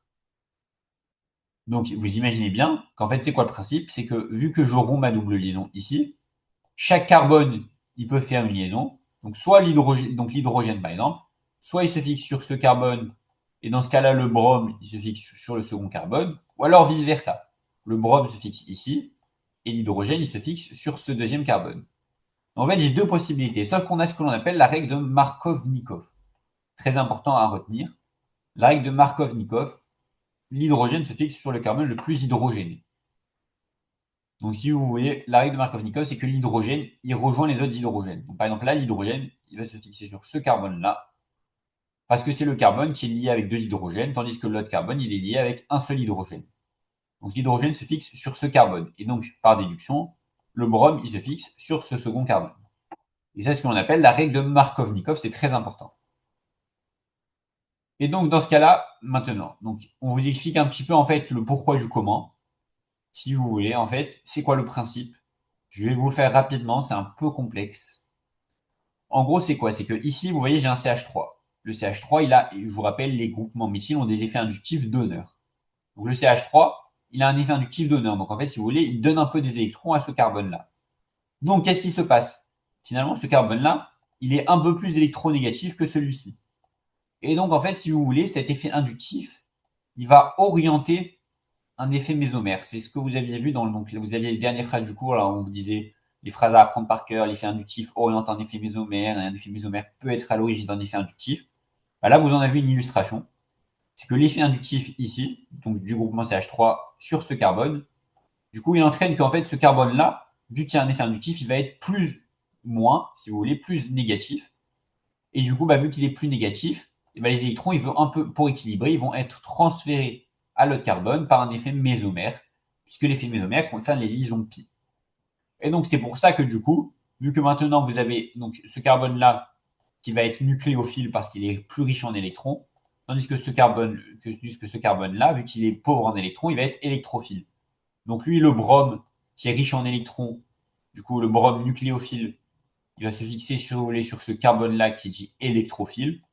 Et l'hydrogène, qui est lui nucléophile, et ben, du coup, il va se fixer sur l'autre carbone. C'est pas très important, vraiment. Vous prenez pas la tête avec ça. Vous le reverrez, vous aurez l'occasion d'en reparler. C'est pas vraiment pas important. C'est juste pour vous dire qu'en fait, c'est tout dû aux effets inductifs mésomères et à tout ce qui est électrophile, nucléophile. Donc, la seule chose qu'il faut vraiment retenir à tout prix, c'est que lorsque j'ai un alcène dissymétrique, comme c'est le cas ici, la règle de Markov-Nikov me dit que l'hydrogène il se fixe sur le carbone le plus hydrogéné. C'est tout ce que vous devez retenir pour le moment. Ensuite, bien évidemment, que si j'ai un réactif dissymétrique, que si j'ai un réactif symétrique, hein, je vous l'ai pas dit, si maintenant je mets un CH3 de ce côté-là, et ben dans ce cas-là, bien évidemment, et ben j'obtiens plus qu'un seul produit. Du coup, dans ce cas-là, pardon, si je mets un CH3 de ce côté-là, et ben du coup, j'obtiens plus qu'un seul produit. Et donc, dans ce cas-là, il n'y a plus tout ce qui va être la règle de Markov-Nikov. Elle ne s'applique que lorsque j'ai un alcène qui va être dissymétrique. Si mon alcène est symétrique parce que je mets un groupement CH3 de ce côté-là, dans ce cas-là, il n'y a plus d'enjeu. Voilà. Je vous ai pas perdu? Est-ce qu'il y en a que j'ai perdu un petit peu en route, que je dois réexpliquer? Personne? Tout le monde est OK? Avec la règle de Markov-Nikov, c'est très important, hein. Donc si vous n'avez pas compris, vraiment, n'hésitez pas. Tout le monde est OK. Non, tu Parfait. peux répéter, s'il te plaît, Ah, la voilà. règle. Merci. Voilà. Très bien. Donc je réexplique.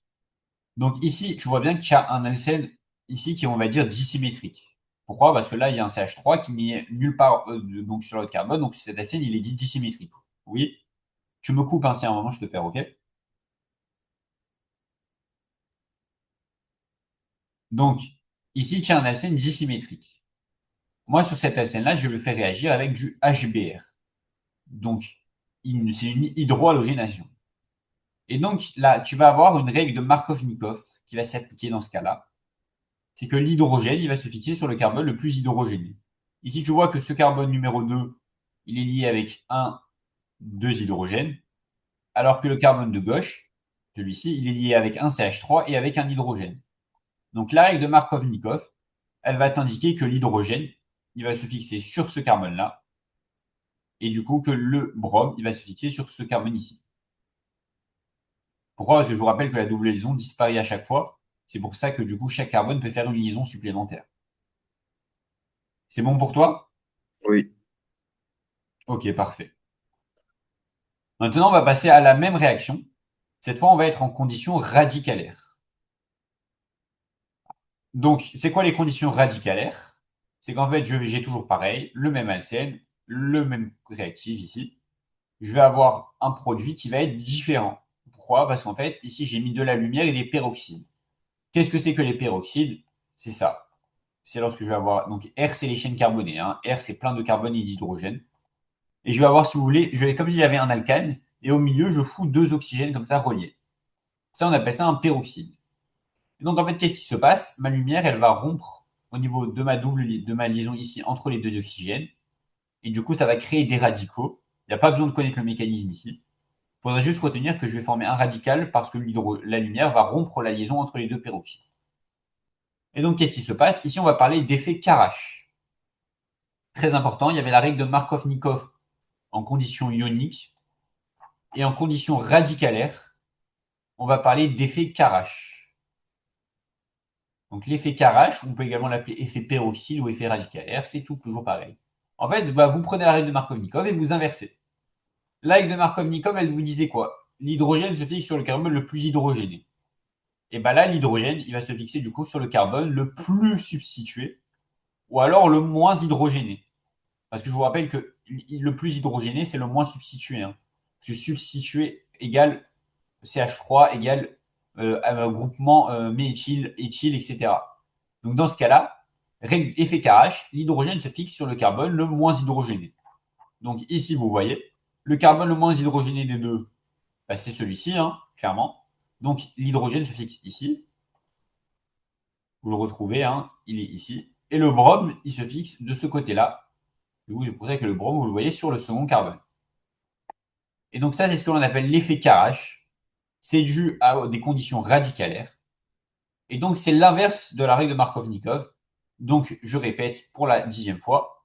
Donc, ici, dans ce cas-là, l'hydrogène se fixe sur le carbone qui va être le moins hydrogéné ou alors le plus substitué. Ok, est-ce que ça vous va? Est-ce que je vous ai perdu? J'ai perdu personne? Je vois un petit peu. Activez votre micro si vous avez. Pourquoi ça change en radicalaire? En fait, il n'y a pas trop. En fait, c'est juste en fonction de ce que tu vas introduire dans ton milieu, si tu veux. Là, tu vois, j'ai foutu des peroxydes et de la lumière. C'est pour ça qu'en fait, c'est radicalaire. Et si je mets rien, et dans ce cas-là, ça se fera de manière ionique, en fait. C'est juste dû aux conditions expérimentales, à ce que toi, en fait, tu as décidé de mettre dans ton milieu. Est-ce que j'ai choisi de mettre des peroxydes ou pas, en fait? Donc, en fait, c'est pas que ça change, si tu veux, c'est que c'est deux applications différentes. En fait, si tu veux, moi, je suis chimiste. En fonction du produit que je veux, est-ce que je veux ce produit-là ou alors l'autre produit? Je vais décider de qu'est-ce que je vais mettre dans mon milieu réactionnel. Tout simplement. Mais c'est pas que ça change, en fait, c'est juste qu'il y a deux possibilités. Ok? Donc, je pense avoir répondu à ta question. Donc, s'il n'y a pas de questions, on va continuer avec la réaction d'hydratation. Donc, on a vu les 4 réactions d'addition électrophile. Celle-ci sera la dernière. C'est la dernière réaction d'addition électrophile. Qu'est-ce qui se passe? J'ai toujours mon fameux alcène. Qu'est-ce qui se passe? J'ajoute cette fois de H2O, de l'eau, avec un atome d'hydrogène et un atome ici, donc OH. Il faut en présence d'H+. Donc ça, c'est un catalyseur. J'ai besoin d'un ion, d'un proton, si vous voulez, parce que je vous rappelle qu'H+, c'est un proton. Et donc, généralement, ça va être apporté donc, par l'acide sulfurique, à retenir. L'acide sulfurique, c'est un acide. Vous savez que les acides, leur caractéristique, c'est de libérer des protons. Donc, vous avez vu ça dans les cours d'acide base. Donc, l'acide libère un proton. Donc, c'est pour ça que ici, du coup, j'amène mes hydrogènes grâce à l'acide sulfurique. Donc, qu'est-ce qui va se passer? Je vais faire une hydratation. Pourquoi hydratation? Vous imaginez que quand vous vous hydratez, c'est que vous buvez de l'eau. Là, pareil, j'hydrate mon alcène. Et donc, ici, c'est quoi le produit? C'est un alcool. Attention, jusque-là, on voyait que des alcanes en termes de produits. Soit ici, c'est un bromoalcane. Ici, c'était un dibromoalcane. Ici, c'était encore une fois un alcane. Et là, c'est la première fois que vous voyez un alcool. Un alcool ici, pourquoi? Parce qu'il y a cette fameuse fonction OH. Et juste, petit tips, petit mémotechnique, je vous rappelle que les éléments se conservent toujours. Donc en fait, forcément, quand vous voyez ici un OH, vous savez que votre OH il doit se retrouver dans la molécule finale. Donc en fait, si on vous met que l'hydratation d'un alcène produit un alcane, dans votre tête, ça doit forcément être faux. Parce que le OH ici, il ne peut pas disparaître. Forcément, il doit se retrouver quelque part. Et donc, s'il se retrouve sur la molécule, du coup, c'est pas un alcane, mais bien un alcool. Il faut bien raisonner en fait sur qu'est-ce que j'ai en tant que réactif et qu'est-ce que j'ai en tant que produit. Donc, très important. Ici, on applique la règle de Markovnikov. Donc, règle de Markovnikov, condition ionique, avec H2O, avec de l'eau. Ici, vous voyez, delta plus, delta moins, on s'en fout. Et donc, qu'est-ce qu'ici, le mécanisme, c'est quoi? C'est qu'en fait, je vais passer par un carbocation. Qu'est-ce que c'est un carbocation? C'est ceci. C'est qu'en fait, vous voyez votre carbone, il fait que 3 liaisons, il est censé en faire 4. Donc, dans ce cas-là, ce sera un carbocation. En gros, c'est quoi le principe? C'est que moi, je vais avoir ici, si vous préférez, mon hydrogène, il va se fixer sur ce carbone-là. Mon hydrogène, il va se fixer, pardon, sur ce carbone-là. Hop, hop, 2 secondes. Hop, mon hydrogène se fixe sur le deuxième carbone. Donc, je vous rappelle que le H+, il ne vient pas du H2O, hein, mais il vient bien du catalyseur. Attention à ne pas mélanger les deux. Donc, mon H+ se fixe sur ce carbone. Qu'est-ce qui se passe? Ce carbone-là, il est OK. Du coup, vous voyez, là, il avait 2 hydrogènes. Maintenant, il en gagne un. Ça fait 3 hydrogènes. Donc, ça donne ce fameux CH3 ici, que vous voyez. Et ensuite, eh bien, vous aviez ici maintenant le carbone central. C'est ce carbone-là. Eh bien, il ne fait plus que 3 liaisons. Puisqu'il a perdu sa double liaison. Il fait une liaison ici, une ici, et une simple liaison avec le carbone. Donc, c'est pour ça qu'on appelle ça un carbocation. Et donc, une fois maintenant que je vais hydrater ce carbocation, c'est-à-dire que je vais ajouter une molécule d'H2O, bah, qu'est-ce qui se passe? Bah, ma molécule d'H2O, elle va s'ajouter à ce niveau-là. Vous la voyez, H2O. Maintenant, je forme un nouvel ion. Pourquoi? Parce que l'oxygène fait normalement 2 liaisons. Ici, eh ben, l'oxygène en fait 3. C'est pour ça qu'on va parler ici de carbocation. Donc, pardon, on ne parle pas de carbocation ici. On va juste parler d'un ion tout simplement. Si vous voulez, l'oxygène fait 3 liaisons, il en fait une supplémentaire. C'est pour ça que l'oxygène, il est plus. Et donc maintenant, moi j'ai un petit problème, c'est que moi, je ne peux pas rester avec comme ça un ion comme ça, un oxygène qu'on appelle avec 3 liaisons, c'est pas possible. L'oxygène ne sera pas stable. Du coup, bah, il y a un H qui va se barrer. Et donc au final, j'obtiens un alcool ici avec mon hydrogène. Et donc, vous savez que la propriété d'un catalyseur, c'est de se régénérer à la fin de la réaction. J'ai amené mon catalyseur, il se régénère ici automatiquement. Ok? Est-ce que j'ai besoin de réexpliquer? Peut-être que je suis allé un peu vite. Vous me dites si est-ce que vous avez des questions sur un point particulier ou pas? Est-ce que vous voulez que je réexplique un petit peu le mécanisme rapidement ou pas?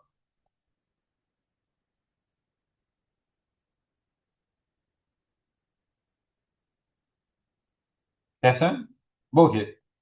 Donc, juste petit truc, si vous avez des questions que vous n'osez pas poser ici devant tout le monde, etc., vous envoyez un petit message à Dan, vous lui demandez mon numéro, et ensuite vous m'écrivez et je vous ferai un petit vocal pour vous expliquer si vous avez une question particulière. Du coup, Est-ce que vous pouvez réexpliquer ce que c'est un carbocation, s'il vous plaît? oui, pas de souci. Alors, juste, tu veux me tutoyer, s'il te plaît, ça me fait vachement bizarre. Merci beaucoup. Donc, un carbocation, c'est quoi? C'est ça. C'est qu'en fait, ton carbone, il fait que 3 liaisons, et du coup, bah, ça, c'est ce qu'on appelle un carbocation. C'est ça. Voilà, tout simplement. Ton carbone fait que 3 liaisons au lieu de 4, c'est pas stable, donc on va passer par un état d'un carbocation. Et c'est ceci.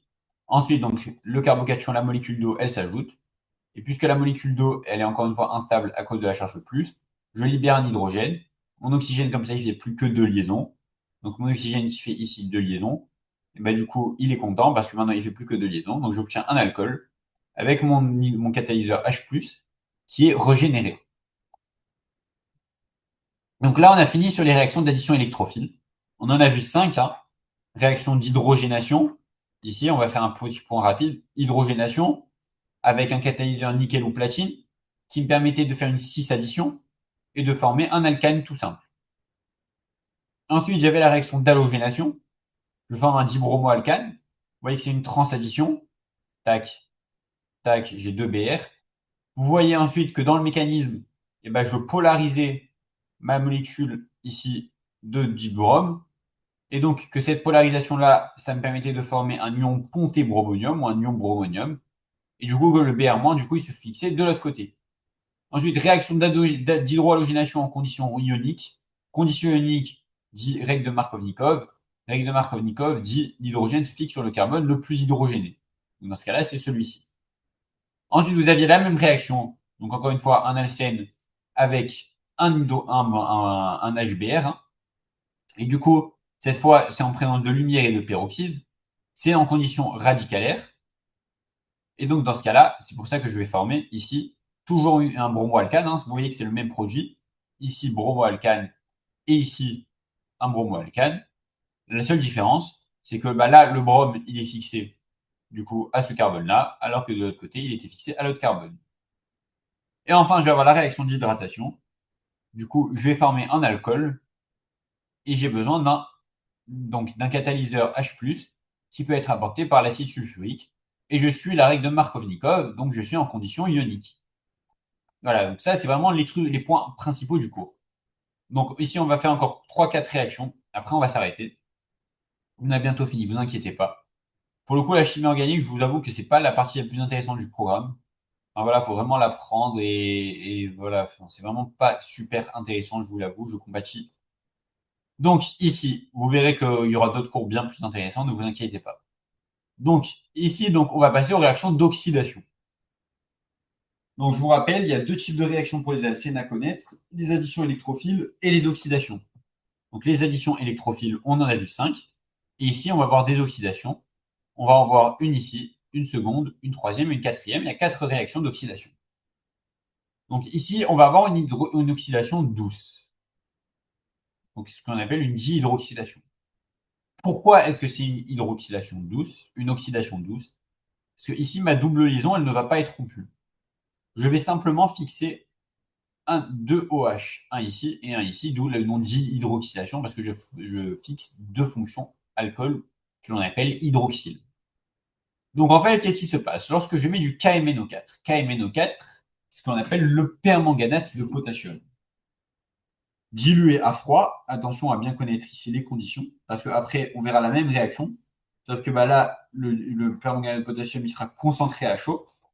Donc quand le permanganate de potassium, il est dilué à froid, je vais avoir une oxydation douce, parce qu'en fait, vous voyez ici que ma double liaison de mon alcène, elle ne se rompt pas. Et donc, qu'est-ce qui se passe? Et le KMNO4, il va apporter des oxygènes qui vont se fixer donc, tous les deux du même côté. Vous voyez qu'ici, les oxygènes se forment du même côté. On parlera donc de 6 additions. Hein. Vous voyez ici que les oxygènes sont du même côté, 6 additions. Et donc, je vais passer ici par les stades intermédiaires. On s'en fout un petit peu. La seule chose qu'il faut retenir, on a le même produit avec le tétraoxyde d'osmium. Ça, c'est une petite info à retenir. C'est que lorsque j'ai un alcène, que je mets donc du permanganate de potassium ou du tétraoxyde d'osmium, dans des conditions où je suis froid et mon réactif est dilué, je vais avoir une oxydation douce qui va me former un alpha-diol par 6 additions. Pourquoi diol? Parce que j'ai deux fonctions hydroxyle. Et pourquoi alpha? Parce qu'en fait, les deux carbones qui portent ces deux fonctions OH, ils sont reliés entre eux. Donc, puisque les deux carbones ici sont reliés, on va parler d'alpha-diol. OK? Ensuite, on va passer à la réaction suivante. Donc là, c'est la réaction avec un oxydant fort. Donc, qui dit réaction avec un oxydant fort, dit que là, la différence, c'est que ma double liaison, elle va être rompue. Cette fameuse double liaison que vous voyez ici, et ici, la double liaison, vous voyez que simplement, je veux passer d'une double à une simple liaison, mais la liaison, c'était la même. Là, la double liaison, elle va être rompue. Et donc, en fait, qu'est-ce qui va se passer? Je vais avoir plusieurs possibilités. Donc, en fait, qu'est-ce qui se passe ici? Vous voyez, je vais rompre ma double liaison. Et je vais fixer des oxygènes à chaque fois. Donc, ici, vous voyez, je forme quoi? J'ai deux produits. Le produit de gauche, celui-ci, vous devez le reconnaître, c'est un aldéhyde. Petit rappel de chimie organique. On va parler ici, donc j'ai un carbone CH3 avec ma fonction aldéhyde. On va parler ici de méthanal. Et ensuite, à l'inverse, ici, j'ai deux CH3. J'ai même, voire même, j'ai trois, pardon. Ici, on va parler donc d'éthanal, hein, parce que j'ai deux carbones. Petite erreur de ma part. J'ai deux carbones, donc ici du carbone, j'ai éthanal. Et ici, j'ai trois carbones. Trois carbones, c'est prop. Et donc, je vais ici former donc, ce qu'on appelle le propane de Hall. Enfin, pardon, le propane de On, parce que je suis dans le cas d'une cétone. Avec mon carbone numéro 2, qui porte la fonction cétone. Et donc, on va ici former ce qu'on appelle le propane de On. Propane, car j'ai trois carbones. Et de On, parce que le carbone numéro 2, il porte la fonction cétone. Pourquoi? Parce qu'en fait, c'est dû à votre produit initial. Il faut bien voir la différence. entre l'alcène ici que l'on voit ici, celui-ci, vous allez avoir l'alcène en dessous, et le dernier alcène. Le premier alcène, du coup, vous voyez qu'il porte 3 CH3 avec un seul hydrogène. Donc en fait, qu'est-ce qui se passe? Lorsque je vais rompre ma double liaison, bah, vous voyez que ici j'ai un hydrogène, alors que ici j'ai un CH3. Tac, le CH3 ici. Et du coup, ici, vous avez l'hydrogène. Et donc, en fait, c'est pour ça que je forme un aldéhyde et une cétone. Sauf que, attention, attention, là, on vous le met sur le côté, l'aldéhyde, il s'oxyde en général très rapidement. En fait, les aldéhydes, c'est une propriété à retenir. Que les aldéhydes, ils sont pas très stables, ils vont très rapidement s'oxyder. Et donc, c'est pour ça que l'aldéhyde se transforme en acide carboxylique. Vous voyez ici l'acide carboxylique avec la fonction COOH. Donc l'aldéhyde n'est pas stable, il s'oxyde rapidement en acide carboxylique. Et donc, lorsque j'ai un alcène de ce type-là, donc si on devait faire un petit peu de nomenclature, hein, on va nommer cet alcène, pardon, on va nommer cet alcène ici. Vous voyez que si je prends ma chaîne principale, j'ai 1, 2, 3, 4 carbones. Qui dit 4 carbones dit but. Donc je vais avoir du but, donc du but. Et ensuite, donc j'ai ici, je vous rappelle, une ramification au niveau du troisième carbone. Donc je vais avoir 3 méthyl. Et du coup, je vais avoir du but de N. Pourquoi? Parce que vous voyez que mon carbone numéro 2 porte la double liaison. J'ai 4 carbones dans ma chaîne principale. Donc ces 4 carbones-là, hein, de ma chaîne principale. Avec une seule ramification. Donc je parle de 3 méthyl prop 2N. Enfin, but 2N, pardon. La nomenclature assez importante, s'il vous plaît. Il faudra que pour l'année prochaine, vous maîtrisiez votre nomenclature. Si là, vous ne la connaissez pas, c'est pas grave. Hein. Donc, vous voyez que quand je prends ce fameux but de N, pardon, avec 3 CH3 et un seul hydrogène, je forme une cétone et un acide. À l'inverse, lorsque du coup, je vais avoir 4 CH3, un CH3, un second, un troisième et un quatrième. Et du coup, donc, je vous rappelle que lorsque je suis dans une oxydation forte, hein, donc qui dit oxydation forte dit coupure oxydante, c'est-à-dire que je coupe ma double liaison. Vous voyez ici que c'est comme si vous voulez, je coupais ici cette double liaison. Et donc au final, à quoi j'aboutis? J'aboutis à deux produits qui sont strictement identiques. Hein. Vous voyez que ce produit-là, si vous le retournez, vous obtenez celui-ci. Hein. Donc ce sont les mêmes cétones. Donc j'obtiens finalement une cétone, que l'on appelle encore une fois le propane 2-on. Propane, 3 carbones, et 2-on, parce que j'ai une fonction cétone en position numéro 2. Et enfin, je vais avoir ici, si je prends le troisième exemple, ici vous voyez que j'ai quoi? J'ai 2 hydrogènes de part et d'autre. Dans ce cas-là, qu'est-ce qui se passe? Eh ben, je vais avoir 2 acides carboxyliques. Pourquoi? Parce que vous voyez ici que je suis censé obtenir 2 aldéhydes, sauf que les aldéhydes, encore une fois, sont instables, et donc j'obtiens des acides carboxyliques. Donc l'aldéhyde s'oxyde en acide carboxylique. Ok? Et donc on vous dit pareil que si à la place donc d'avoir du permanganate et du potassium, je prends ce que l'on appelle ici, donc on appelle ça ici donc du K2CR2O7. Ce sont donc du dichromate de potassium, si je dis pas de bêtises. On appelle cela du dichromate de potassium. Dans ce cas-là, eh ben, j'obtiens le même résultat que celui que l'on vous a présenté au-dessus. Il faut bien retenir les 3 cas. Dans quel cas j'obtiens un acide carboxylique, dans quel cas j'obtiens une cétone. Ok?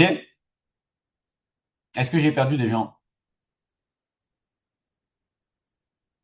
J'ai pas compris, c'est ok. Donc tac tac. Est-ce que j'ai perdu des gens ou est-ce que personne n'a été perdu? C'est tout bon? Parfait. Du coup, on va continuer. On passe à l'avant-dernière réaction. On appelle ça une ozonolyse. Pourquoi? Parce que ici, vous avez comme réactif de l'ozone. Vous voyez que j'ai besoin également d'eau. Attention aux conditions très importantes. Et donc, qu'est-ce qui se passe? En fait, l'ozonolyse, c'est super facile.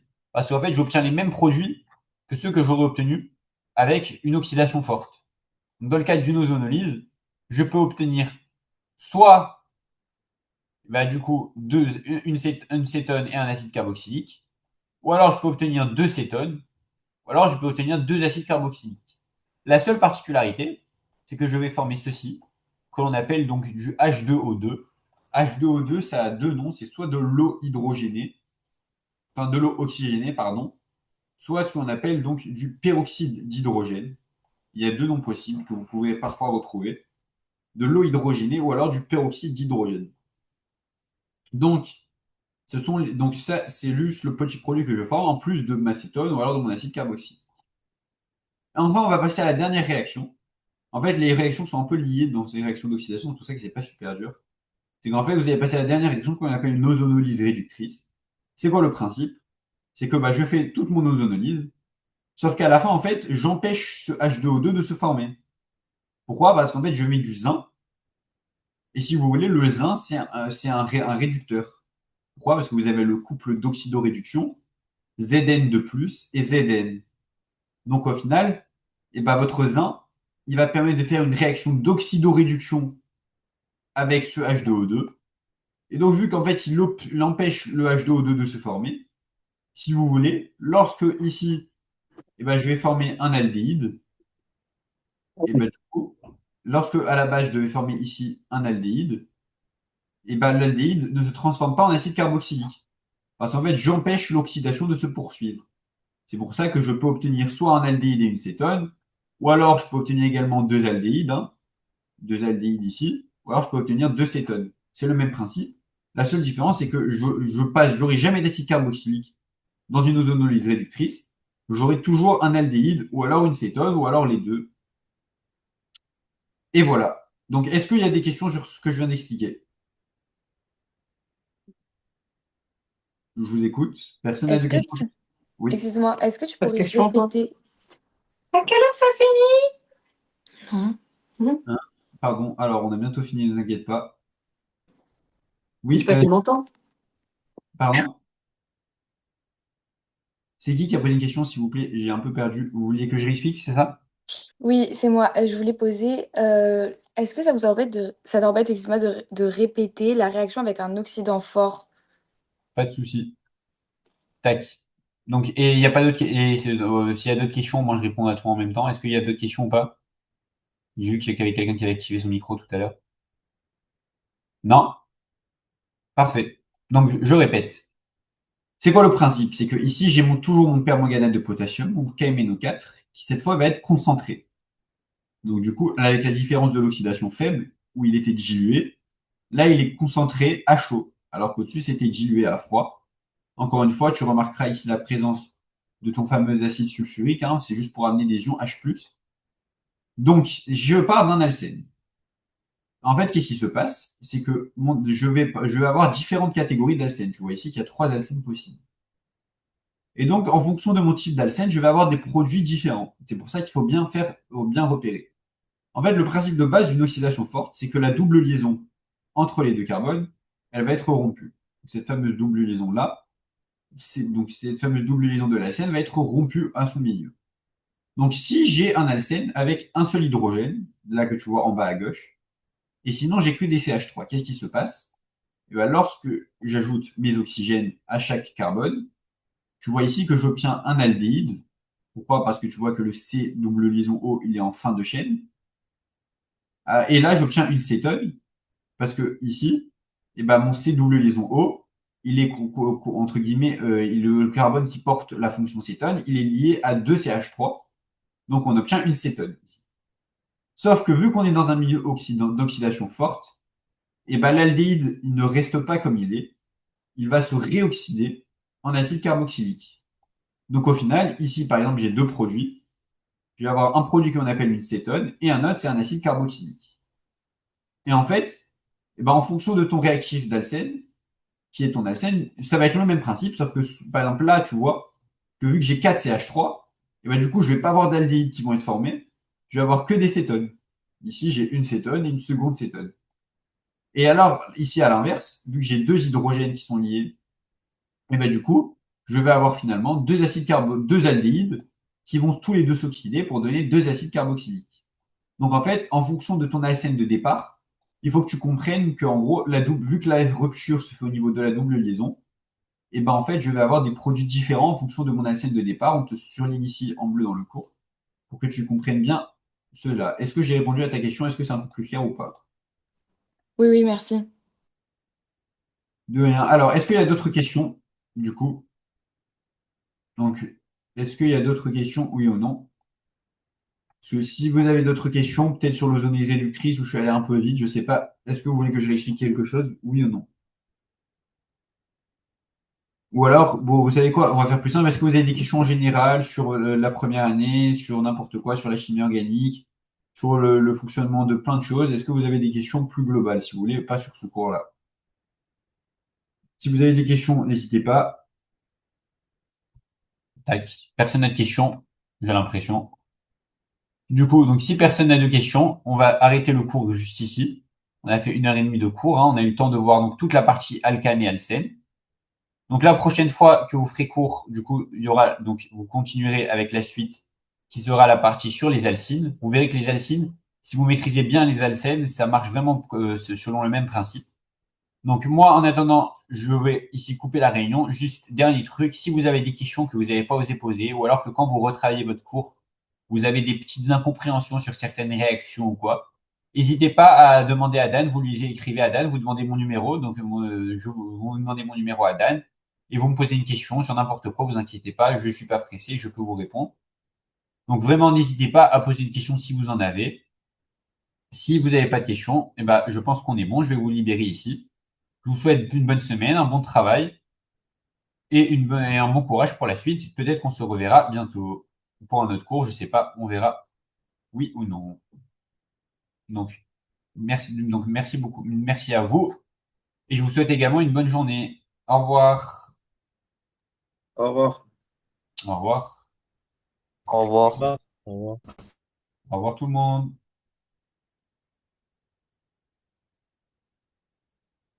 Tac.